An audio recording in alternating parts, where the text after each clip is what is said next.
میں آپ کو ایک اسد عمر صاحب کا بیان سناؤں گا جو اسمبلی کے اندر انہوں نے تقریر کی، جو ہمارا خیال ہے کہ انہوں نے براہ راست آپ کے لیے کی. دکھائیے گا جی. چینی کے اوپر میرے خیال میں ٹیکس جو ہے یہ مناسب نہیں ہے جو بڑھایا گیا ہے، اس کو واپس کرنا چاہیے اور تحقیقات بھی کرنی چاہیے کہ یہ تیزی سے چینی کی قیمتیں کیوں بڑھ رہی ہیں، اس کے اوپر بھی تحقیق کرنی چاہیے.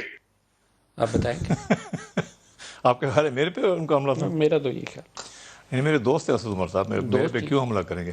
مگر یہ میں بتا دوں آپ کو کہ وہ سمجھدار آدمی ہیں، ان کو اس چیز کا جو میں نے آپ کو بتایا ہے ان کو پتہ ہوگا کہ گنے کی قیمت اگر بڑھے گی تو چینی کی کاسٹ بڑھے گی. آپ کو ایک اور بات اگر سنانا پڑ جائے گا، میں نے سوچا تھا نہیں سناؤں گا، یہ دوسرا بھی سنائے گا جی جو ابھی انہوں نے جیو کو بولا. دکھائے گا. کہ آپ کی حکومت میں ایسے لوگ ہیں، ایسے باثر لوگ ہیں جن کا مارکیٹ شیئر شوگر میں بہت زیادہ ہے، تو عمران خان صاحب کیا ان کے خلاف بھی ایکشن لینے کو تیار ہو جائیں گے، یا پھر ہمیشہ یہی دیکھا جائے گا کہ اپوزیشن اگر ہوگی تو ان کے خلاف احتساب ہوگا اور اپنے لوگوں کے خلاف نہیں ہوگا؟ عمران خان جو بھی اگر کسی نے قانون کے خلاف کام کیا ہے، عمران خان اس کو نہیں دیکھیں گے کہ وہ میرے ساتھی ہے یا نہیں ساتھی ہے. تو قانون کے خلاف کام اگر کسی نے کیا ہے تو خان صاحب کو ضرور ایسے کرنا چاہیے، مگر اگر قانون کے خلاف کسی نے کام نہیں کیا تو اس کو خام خواہ کٹہرے میں نہیں کھڑا کرنا چاہیے. کیا کٹہرے میں تو کھڑے ہیں آپ اس وقت. آپ کو پتہ ہے کہ آپ کی پارٹی یہ کے اندر سے پاکستان ہے، افسوس کی بات ہے، یہ پاکستان ہے، اس میں جو منہ اٹھا کے بول دے اس کا رائٹ بن جاتا ہے، کوئی پوچھنے والا نہیں ہے، کوئی اس کے پیچھے جا کے ریکارڈ نہیں دیکھتا کیا ہے، صحیح ہے غلط ہے.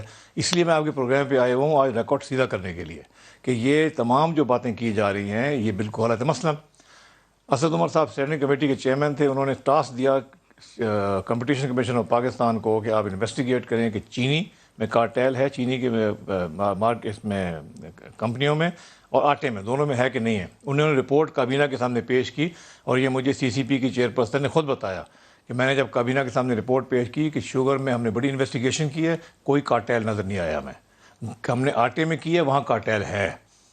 جب یہ کہتی ہے میں نے یہ کہا تو سناٹا ہو گیا کابینہ میں. اب آپ یہ بتا دیں کہ جب سی سی پی بھی کہہ دے کارٹیل نہیں ہے تو آپ اور دوسرے لوگ کیوں کہہ رہے ہیں کارٹیل ہے؟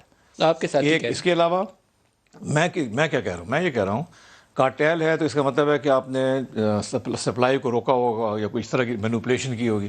آپ امپورٹ کھول دیں، ریگولیٹری ڈیوٹی ہٹا دیں، کمپٹیشن کریٹ کریں مارکیٹ میں، ختم. کارٹیل کی تو اب دنیا کا کارٹیل تو نہیں ہو سکتا نا. پروٹیکشن ہٹانے کی ضرورت ہے، ضرور فنگر ہٹائیں. پوائنٹنگ سے زیادہ پروٹیکشن ہٹا کے ایکسپوز کرتے ہیں، ٹھیک ہے پتہ چل جائے گا، مارکیٹ فیئر پرائز پہ بھی آ جائے گا. میں آن ریکارڈ ہوں، ایک مہینے سے کہہ رہا ہوں امپورٹ کی پہ ریگولیٹری ڈیوٹی ہٹا دیں، ساری ڈیوٹیز ہٹا دیں اور فری کر دیں امپورٹ کو.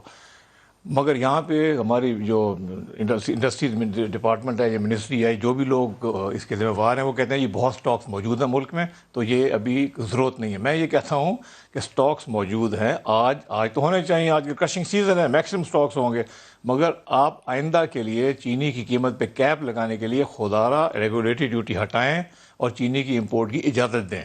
کوئی مسئلہ نہیں ہو جائے گا، جتنی چینی آنی ہوگی وہ آ جائے گی، مارکیٹ ایک جگہ اسٹیبلائز ہو جائے گی، تمام لوگ خوش ہو جائیں گے اور جہانگیر ترین کو لوگ کہنا چھوڑ دیں گے کہ یہ کارٹیل کوئی کارٹیل ہے. پرائیویٹ سیکٹر منگوائے نا جی، مگر وہ پیسہ منافع بھی اس کا نقصان بھی اس کا، گورنمنٹ کو پروٹیکشن نہیں دینی، بالکل نہیں دینی چاہیے. مگر میں تو ریکارڈ پہ ہوں ندیم، میں بالکل کھلا ڈلا آدمی ہوں یار، میں ہمیشہ صحیح بات کرتا ہوں اور